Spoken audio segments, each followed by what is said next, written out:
G'day guys, this will be my review of the newly released Pulsar Thermion 2 LRF XG50. I've been fortunate enough to get a pre-release XG50 and I've been using it for around 2 months prior to filming this review. I'll be splicing over a bunch of thermal clips recorded by the device during the review to give you a good indication of field performance. I also want to talk through how I feel the XG50 compared to my Thermion 2 LRF XP50 Pro, and I'll go through some usage scenarios where I think each device might suit someone a little bit better. So I don't have to say the full model names 50 times, the Thermion 2 LRF XG50 will just be referred to as the XG50, and the Thermion 2 LRF XP50 Pro will just be the XP50. Straight up, full clarity, this device was sent to me by Pulsar as I'm part of the European Pro Staff team. Yes, I'm an Australian. No, I'm not globally confused, but I can't speak for Pulsar. That aside, I will be buying this unit with my own cold hard cash as I'm very happy with it for my personal and professional shooting activities. This will be the 4th model Thermion I've personally owned, that being Thermion XQ50, Thermion 2 XP50, Thermion 2 LRF XP50 Pro, and now the new XG50. So what's new and different with the XG50? Spec wise, it's a 3 times base magnification, the sensor resolution is 640 by 480, but the new for Pulsar and globally available Thermions, it's a 12 micron pixel pitch. Linred sensor, NATD is less than 40 millikelvins with a high quality germanium 50mm f1 lens. Before I get 400 Americans rocking the comment section wild, yes, you have had an XG50 available over there with a BAE thermal core. Unfortunately, that unit wasn't a global device due to ITAR restrictions. I'm not running through all the finer details of the Thermion series and menus. There's plenty of similar videos already up on YouTube, so let's cover the XG50 differences and field use specifically. As usual, this review won't be all arse-licking love because I was sent the XG50. There's a few things I'll nitpick if you stick around. Do I like the XG50? Absolutely. I think it's probably the best scope in this price range for a hybrid shooter like myself. I just made up the term hybrid shooter. I'll explain a few reasons what that means. I hope it makes sense. There are scopes which do well at close range shooting, where a wide field of view is king for reacquiring fast moving targets. Think pigs in close. This is where the XP50 shines. Call that a fantastic 25 to 150 metre scope. But then you have more dedicated long-range scopes like the XM50 with a higher base magnification, which do a better job at smaller game like foxes and coyotes further away. Let's say that's in the 75 to 250 metre category. I think the XG50 sits really nicely in the middle ground with a base magnification I've found suitable and not too restrictive for closer range pigs, but it's also capable of taking foxes and small game easily out past 200 metres as can often be required. Just like the USA, in Australia we have guys shooting pigs in tight, but then they might want to use one scope for longer range on small game like foxes. The XG50 seems to do well at both, hence the hybrid term. Now hold on, what's the catch? Everyone don't run out and sell your XP50 after listening to that. Does the XG50 have a better overall image to the XP50? No, it does not. The XP50 excels in really poor conditions with the largest 17 micron pixel pitch and a sub 25 mK sensor. If hunting in really crappy, humid or foggy thermal conditions, the XP50 is still the better device for that. Terrain definition is lesser with the sub 40 mK sensor in the XG, and it does suffer a little in really poor thermal conditions, but it has never stopped me from firing a shot with adequate target ID and definition. I've found the XG50 requires calibrating more often in poor conditions as the image gets noisy faster than the XP50 does. On the image calibration, the XG50 can require this frequently in the first minute of turning it on, but after that the image settles and it does not degrade quite as quickly. Maybe it's warming up or finding a neutral point in the conditions. That's just something I've noticed as I don't often turn my scope on until ready to shoot. The XG50 with the slightly higher 3 times base mag over the XP50, which is only 2 times, does offer more target clarity as ranges extend. The 12 micron sub 40 mK sensor while having shortfalls in some conditions, does a nicer job of digital magnification as ranges extend past 150 metres. Colour and thermal tones are great, with target animals looking clear and sharp-edged. Foxes start to look really small in an XP50 over 100 metres, and you'll want to magnify the image digitally or have the pip on for most shots over that range. The XG50 seems perfectly fine shooting foxes at 100 plus metres on base magnification, and I do like that. I've shot pigs at 350 metres and foxes at 250 metres, all on a 2x digital magnifications, so a 6x image. Enough said in those actions alone from the XG50. Now we know that the whole 12 micron gig isn't anything new, and there's plenty of other thermal scopes with similar specs. I've looked through a few and compared directly side by side to the XG50. They all do a great job on image alone. Some I'd even say the image is better on. But, and there's always a but, with digital shooting you need to consider the overall package, and I do personally feel that Pulsar have a really good balance on that front. Image is one aspect, yes, an important one, but I like the form factor of the Thermions with the mount options so I can swap the scope across rifles easily. I like the 0 to 20 image adjustment in brightness and contrast to fully tweak to your own preference and the conditions. The reticle options are great, startup time is lightning fast, and the battery system works well for me, also using the Pulsar Merger thermal binoculars.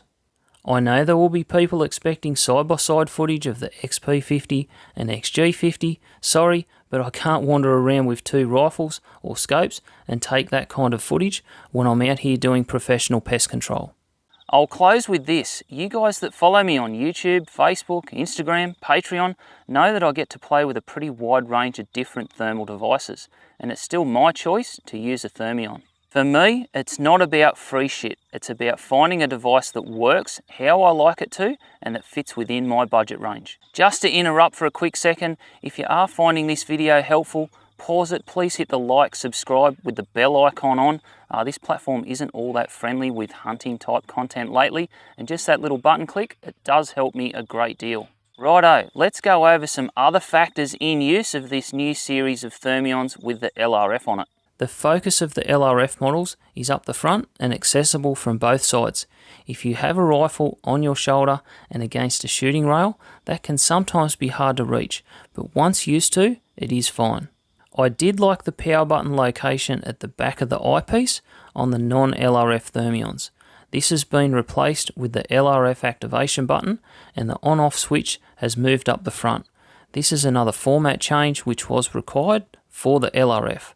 I have become used to this, but if I'm completely honest, I did like the power button and the ability to calibrate from a button at the rear of the scope.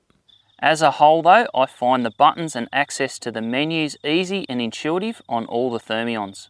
I've already passed feedback to Pulsar regarding the signal amplification levels of normal, high and ultra. They work really well, but there's a double up on the ability to change the gain levels with the button systems on these Thermions. You can change gain levels in the quick menu by a short press on the side wheel button. Great. But there's also a hotkey on the rear of the scope where if you hold down the LRF button, it cycles the gain levels also between the three modes. I'd really like to see this hotkey function changed to another option. Changing gain modes is something you may need to do if the conditions deteriorate, so I can see value in the quick menu on the scrolly wheel. But I don't like having a hotkey as well for this function. It would be better served as another change option like colour palette swap or trajectory changes, which would be very handy to have in a hotkey on the Thermions. Zeroing and reticle menu system. How can I not plug Pulsar for this aspect? The Thermions are fast and easy to zero, requiring only a few shots. Nothing more needs to be said. It works, and it works really well. The reticle options are fantastic, with 13 different choices, plus a myriad of colours for each reticle. I think most digital scope companies could definitely learn a lot from how well Pulsar do reticles. Battery. There's an internal and external removable battery, and I find the runtime right up there at around the 10-hour mark. The battery life seems to be about 2 hours from the supplied removable APS-2 battery when recording a bunch of videos. The internal battery, that's rated at 7 hours of use, but I've never actually drained it flat even with all night long shoots. 2 hours on the removable battery. That's shit, you might say. Guess what? I just turn the scope off when I'm not shooting. That's the benefit of a 3 to 4 second startup scope, unlike many others which take 15 to 30 seconds. As I'm putting the rifle into position to shoot, I just turn it on. Then I just turn it off when I'm finished. If you need more juice, you can also run the larger APS-3 batteries, which is the same as the removable battery, in my mergers. That's a positive, as I always have spares on me, and I only need to take one type of charger.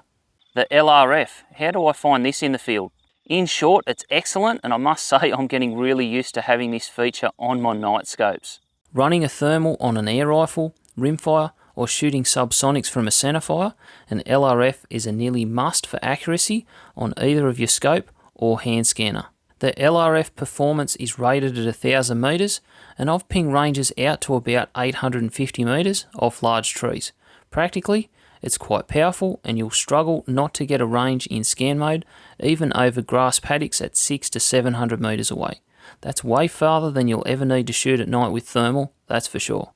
Pulsar is soon to be releasing new firmware to allow ballistic calculations and a holdover marker for the LRF Thermions. I'm very keen for this in the XG50, as I'll use it often on my air rifle and shooting subsonics. You guys will be watching a whole heap of thermal clips recorded by the XG50 while I'm blabbing away. You let me know in the comments section what you think of it. Wi-Fi. I've hammered Pulsar for this on previous devices, but on these newer ones, I've got absolutely nothing to nitpick with. They have 2.4 GHz and 5 GHz Wi-Fi on the newer devices like the Merger, Axion 2 and Thermion 2 Pros, and it works very well.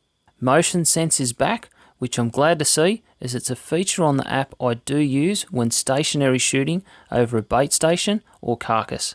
It allows me to point the scope in an area, and when paired with the app, I get a buzzing alert on my phone if anything alive moves into the image. Very handy, as I can watch different areas with my hand scanner, and I'll set the rifle with the XG50 watching the main area like a security camera with an alert.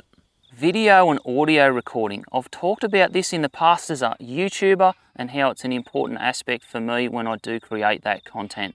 The video resolution matches the eyepiece at 1024 by 768 and is excellent. There's very little difference to the recordings and what I experience in the paddock shooting through the eyepiece.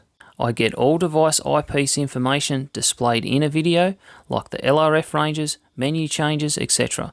That's a big win in my book, and another key reason for using these Pulsar devices on my YouTube.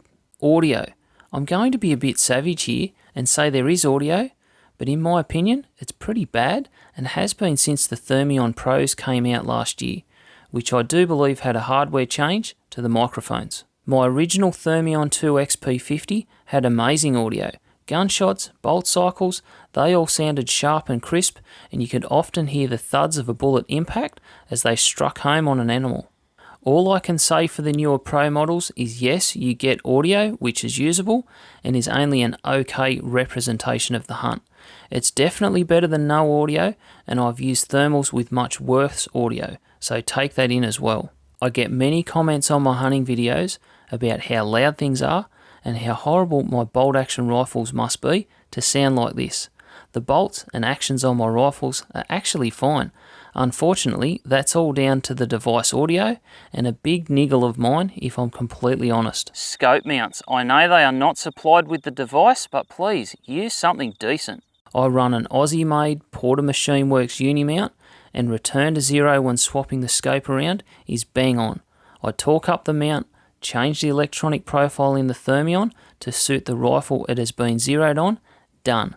This thing is bang on, as I still check it all the time on jobs, and it doesn't change a bit. That's 5 rifles I get value from this scope on. This alone increases how often I use it, and justifies the cost somewhat, covering multiple shooting platforms. On the cost front for the XG50, they're actually a little bit cheaper than the XP50 Pros, around the 7,400 Aussie dollar mark. I find that really good value, and I don't hesitate to recommend this device at all. Thanks again to Pulsar for sending me the device and Extravision for the local support. Down in the video description there's a link to the global Pulsar website for more device information if you really want to dig into the specs. The Australian Pulsar distributor is Extravision. They have agents all over the country. I also have an affiliate link in the video description to the Hunt the Night website. Using that affiliate link, it costs you absolutely nothing to use, and the support I get for that definitely helps me with creating content like this. Anyway, thanks for watching, and I'll see everyone next time.